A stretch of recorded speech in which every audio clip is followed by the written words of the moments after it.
ദേവികുളം മണ്ഡലത്തിൽ 100% വിജയപ്രതീക്ഷയിലെന്ന LDF സ്ഥാനാർത്ഥി advocate A Raja പുതുക്കടിയിൽ vote രേഖപ്പെടുത്തിയ ശേഷം സംസാരിക്കുകയായിരുന്നു അദ്ദേഹം.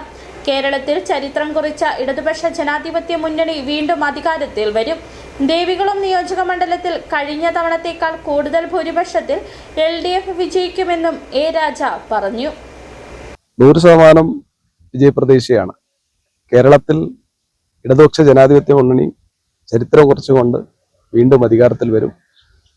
ഈ ദേവികുളം നിയോജക മണ്ഡലം കഴിഞ്ഞ തവണയേക്കാൾ കൂടുതൽ ഭൂരിപക്ഷത്തോടു കൂടി വിജയിച്ചിരിക്കും. കഴിഞ്ഞ 5 വർഷക്കാലങ്ങളായി ഈ നാട്ടിൽ നടപ്പിലാക്കിയിട്ടുള്ള വികസന പ്രവർത്തനങ്ങളും ജനക്ഷേമ പ്രവർത്തനങ്ങളും ജനങ്ങൾ ഏറ്റെടുത്തു എന്നുള്ളതിന്റെ തെളിവാണ് ഓരോ സ്ഥലങ്ങളിൽ ചെല്ലുമ്പോഴും ജനങ്ങൾ ഏറ്റവും വലിയ സ്വീകാര്യതയോടുകൂടി സ്വീകരിച്ചത്.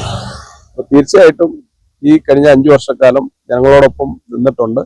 അപ്പോൾ ആ കാര്യങ്ങളെല്ലാം ഇപ്പോൾ വോട്ടായി മാറും. അതുകൊണ്ട് തീർച്ചയായും ഇടതുപക്ഷ ജനാധിപത്യ മുന്നണിയുടെ സ്ഥാനാർത്ഥിയായി മത്സരിക്കുന്ന ഞാൻ ഇവിടെ നിന്ന് വിജയിക്കും.